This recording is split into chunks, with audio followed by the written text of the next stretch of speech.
Well, we saw good cop and bad cop, the president playing both roles today, almost simultaneously within a couple of hours of each other. First, starting off the day, sending NATO into an emergency session to discuss defense spending and all the nations meeting their commitments to the alliance.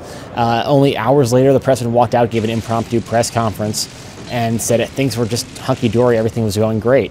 The alliance was stronger than ever. In terms of what the president actually accomplished, it doesn't really seem to be very much at all. The president seems to be taking credit for a lot of things that have been in motion for years.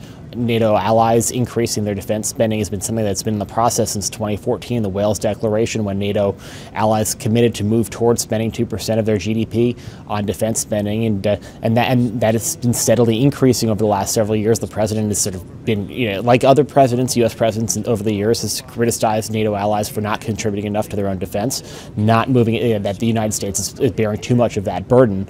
But in terms of what the president actually accomplished by sort of attacking NATO allies only hours later to claim credit for things that have already been in process for years, doesn't seem to be that he's actually changed anyone's actual behavior.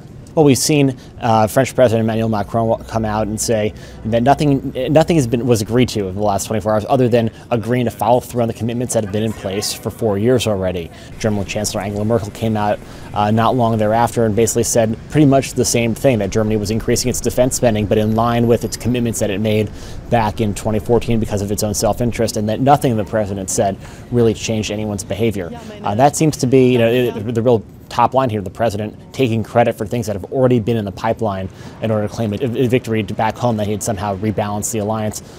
In terms of what actually changed, not much.